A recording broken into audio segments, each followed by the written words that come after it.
कि ये लोग फैमिली बेच रहे हैं, घर वालों को दिखा रहे हैं, कंटेंट कहाँ पर है। यहाँ पर एक मिसाल बहुत फिट बैठती है कि साडा कुत्ता कुत्ता ते तुहाडा कुत्ता टॉमी। और इस तरह के सवाल अगर किए भी जा रहे हैं तो सिंसियरिटी दिखाने के बजाय एंकर्स खी करके हंसते नजर आते हैं। जब ये वीडियोस वायरल हो रही थी तो आपने या बाकी उलमा ने खुलकर इस पर बात क्यों नहीं की। ये तो ऐसे ही हो गया कि पूरा साल बच्चे को अलिफ से अनार पढ़ाओ और फिर पेपर में फेल करने के लिए कह दो कि अलिफ से तो इस्लाम होता है। अब इस चीज को पाकिस्तान या मक्का या मदीना की तौहीन नहीं समझा जाएगा तो जो गलती रजब भट्ट ने की थी वो गलती अभी भी बहुत सारे पाकिस्तानी कर रहे हैं।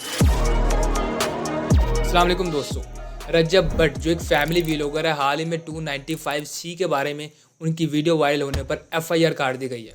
और सोशल मीडिया पर वायरल होने वाली इस FIR में रजब भट्ट पर पीका एक्ट और 295A को बुनियाद बनाकर मल्टीपल चार्जेस लगाए गए हैं। मुआशरे में फांसी फैलाने, नमाज का मजाक उड़ाने, मक्का मदीना जैसे शहरों की तौहीन करने और पाकिस्तान पैनल कोड की दफ़ा 295C के तकद्दुस को पमाल करने के इल्ज़ाम लगाए गए हैं।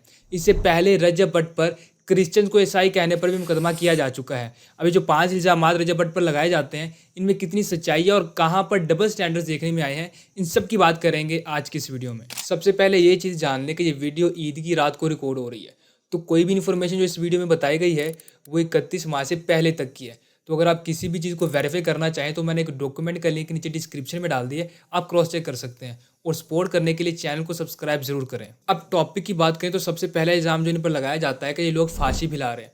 और फैमिली व्लॉगिंग पर फाद मुस्तफा की एक वीडियो सोशल मीडिया पर बहुत वायरल होती है कि ये लोग फैमिली बेच रहे हैं, घर वालों को दिखा रहे हैं, कंटेंट कहाँ पर है। कंटेंट क्या है, घर फैमिली बेच रहे हैं सारे बैठ। अब फाद मुस्तफा के अपने शो में क्या होता है वो भी जरा देख लीजिए। क्या कह रहा है तुमसे, नंबर मांग रही है, कौन है ये? जो मुझको छू लेगा वो जल जाएगा। इतने क्या है? स्किनी है। स्किनी? अल्लाह, ये बहुत टॉल है। दोनों को हीरे की अंगूठी देंगे यार। मैं जुलत मसूदी साहब जी रिश्ता भी करवाते हैं? मैं रिश्ते करवाता हूँ। बताएं, कुछ हो सकता है? बहुत कुछ। Oh my God. अब यहाँ पर इस बात का समझना बहुत ज़रूरी है कि रजब भट्ट के कैरियर का आगाज़ 16 मार्च 2023 को होता है। तो इससे पहले जो ड्रामे और मूवीज थी वो भी कोई धूल से धुली हुई नहीं थी। और अब रमज़ान ट्रांसमिशंस में रेटिंग्स और व्यूअरशिप को बढ़ाने के लिए बेहुदा किस्म के सवालात दिखाए जा रहे हैं। एक लड़का कॉल करके कहता है कि मेरे घर वाले शादी कर रहे हैं, कुछ नहीं पता क्या और किस तरह करना है। एज तकरीबन इसके 15 साल है, लेकिन घर वाले कह रहे हैं कि हम आपका शादी करेंगे, तो हम क्या करें? हमें कुछ नहीं आता है, क्या करना है, कैसे करना है। और एक कॉलर तो हद ही कर देता है कि मैंने अपनी बीवी से प्यार कर लिया है तो मेरा रोज़ा बाकी रहेगा या नहीं रहेगा। अब जितने अच्छे तरीके से सवाल मैंने आपको बताया है उतने ही बेहुदा तरीके से सवाल पूछा गया। मेरा रोया था दूसरा, तो मैं वैसे से प्यार में वो लोलो पोपो किया, तो मैं परेशान हूँ कि मेरा रोना होगा ना।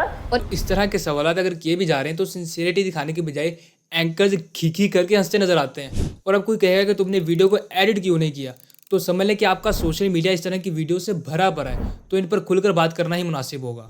इन सब बातों का मकसद रजब भट्ट को सच्चा दिखाना नहीं है, बल्कि ये कहना कि डबल स्टैंडर्ड्स रखना छोड़ दें। अगर रजब भट्ट ने गलत किया तो उसे गलत कहें और तनकीद भी करें, लेकिन जो चश्मा आप रजब भट्ट के लिए लगाते हैं बाकी सबके लिए भी वही चश्मा लगाएं। यहाँ पर एक मिसाल बहुत फिट बैठती है कि साडा कुत्ता कुत्ता ते तुहाडा कुत्ता टॉमी। दूसरा इल्ज़ाम जो इन पर लगाया जाता है कि रजब ने नमाज का मजाक उड़ाया। तो सबसे पहले रजब की इस वीडियो को देख लें। अल्लाह अकबर, अल्लाह अकबर, अल्लाह अकबर। ये सबाजान कौन है? बिस्मिल्लाहिर्रहमानिर्रहीम, अल्लाह अकबर। तो रजब ने जिस तरह नमाज पढ़ी है, इससे मिलती जुलती वीडियो हम बचपन से देखते आ रहे हैं। अस्सलाम वालेकुम, ये शुमाइला कौन है? अल्लाह अकबर।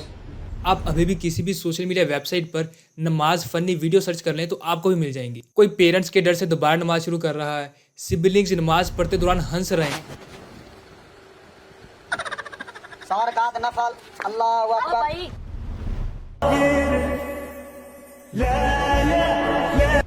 और इस फनी वीडियो को ही देख लें कि चोर मोबाइल छीनने से पहले कह रहा है कि ऐसी नमाज पढ़ाऊंगा जो ना कर्ज है ना फर्ज है। ये वो नमाज है मेरे भाई जिसकी ना कर्ज है ना फर्ज है, ये कभी भी अदा हो सकती है। लाइए अब अपने मोबाइल दे दीजिए। ये वीडियोस दिखाने का मकसद रजब भट्ट को जस्टिफाई करना नहीं है, बल्कि ये पूछना है कि जब ये वीडियोस वायरल हो रही थी तो आपने या बाकी उलमा ने खुलकर इस पर बात क्यों नहीं की। ये तो ऐसे ही हो गया कि पूरा साल बच्चे को अलिफ से अनार पढ़ाओ और फिर पेपर में फेल करने के लिए कह दो कि अलिफ से तो इस्लाम होता है। और फिर आप 295 केस की FIR दर्ज करवाने आते हैं तो फिर बकिया के इल्ज़ाम लगाने की क्या ज़रूरत थी। अगर आप कुछ रिसर्च कर लेते तो आपको पता चल जाता कि किसी एक पर्टिकुलर शख्स पर इस तरह की FIR करवानी बनती भी है कि नहीं बनती। लेकिन फिर भी उलमा कराम से गुजारिश है कि इस तरह सोशल मीडिया पर फैलती हुई हसास गैर इस्लामी चीज़ों पर मालूमात फैलाते रहा करें कि इससे लोगों को पता चलता रहे। और तीसरा इल्ज़ाम जो FIR में तो नहीं है लेकिन रजब ही के मुतालिक है कि रजब और उसके दोस्त डॉगर ने क्रिश्चियंस कम्युनिटी को ईसाई कहकर मुखातिब किया है। तो सबसे पहले ये चीज़ जान लें कि 2018 में honourable supreme court of Pakistan के मुताबिक क्रिश्चियंस को ईसाई की बजाय मसीही कहकर मुखातिब किया जाएगा और आप में से भी बहुत सारे लोगों को ये बात अभी ही पता चली होगी। तो जो गलती रजब भट्ट ने की थी वो गलती अभी भी बहुत सारे पाकिस्तानी कर रहे हैं। आप किसी भी सोशल मीडिया वेबसाइट पर जाकर उर्दू में लफ्ज़ ईसाई सर्च कर लें तो आपको भी पता चल जाएगा। तो यहाँ पर क्रिश्चियन समेत हर तरह की कम्युनिटी से एक रिक्वेस्ट है कि काइंडली जब भी अपनी कम्युनिटी के बारे में कोई भी कानून पास करवाएं तो हर प्लेटफॉर्म पर उसकी बात ज़रूर करें ताकि कोई भी शख्स गलती ना करे। बल्कि देखा जाए तो पाकिस्तान की गवर्नमेंट को ये काम करना चाहिए ताकि बच्चे को उस कानून के बारे में पता चल सके। एक और इल्ज़ाम जो FIR में लगाया गया है कि रजब भट्ट ने मक्का और मदीना जैसे शहरों की तौहीन की है। तो सबसे पहले आप रजब के वीलॉग का ये पार्ट देख रहे हैं। मामा वाले व्लॉग में देखा था, ओके हो गया, सुकून किसी पास नहीं है, ना पाकिस्तान ना मदीना या ना मक्का। ओके आ जाओ। अब इस चीज़ को मैं आपको एक एग्जाम्पल के साथ समझाता हूँ। मेरा एक दोस्त है जो मुझे पाकिस्तान में बहुत तंग करता है। हम दोनों उम्रा करने इकट्ठे जाते हैं तो मुझे वहाँ भी तंग करता है। तो मैं थक हार कर कहता हूँ कि तेनू किसी पास सुकून नहीं, पाकिस्तान ना मक्के ना मदीने। अब इस चीज़ को पाकिस्तान या मक्का या मदीना की तौहीन नहीं समझा जाएगा बल्कि मेरी दोस्त की हरकतों को लेकर ये चीज़ मेरे गुस्से को जाहिर करती है। और यही चीज़ रजब के वीलॉग में भी नज़र आती है। क्योंकि इसके बारे में इन्फॉर्मेशन मुझे बहुत कम है और बहुत ही कम डाटा अवेलेबल है तो मैं कुछ ज़्यादा नहीं बता पाऊंगा। अब आखिर में उस इल्ज़ाम की तरफ आते हैं कि जिसकी वजह से ये सारी FIR काटी गई है कि रजब ने पाकिस्तान पैनल कोड की दफ़ा 295C का तकद्दुस पामाल किया है। अब ये पाकिस्तान पैनल कोड और 295 है क्या, इसके बारे में बात करते हैं। पाकिस्तान पैनल कोड पाकिस्तान का वो कानून है जिसमें आमतौर पर होने वाले जराइम और उनकी सज़ाओं का जिक्र किया गया है और 295 उसी की एक प्रोविज़न है। अब इसमें 295A का मतलब है किसी के मजहबी जज्बात को मजरूह करना, 295B का मतलब है कि कुरान पाक की तौहीन करना और 295C जो सबसे इंपॉर्टेंट है कि तौहीन रिसालत करना और इस जुर्म की सज़ा मौत भी हो सकती है। और अगर रजब भट्ट की बात की जाए तो एक पंजाबी सिंगर सिद्धू मूसेवाले को बहुत फॉलो करता है और उसे अपना उस्ताद मानता है और ये चीज़ उसकी वीलॉग्स में भी नज़र आती है। और सिद्धू मूसेवाले की बात की जाए तो उसके कंटेंट को लेकर काफ़ी कंट्रोवर्सी भी रही है, लेकिन किसी गाने में करंट कंडीशंस को लेकर सिद्धू ने काफ़ी धड़ल्ले से बातें भी की हैं। और गानों का स्टाइल तो ऐसा है कि सुनने के बाद गैंगस्टर टाइप फीलिंग आती है।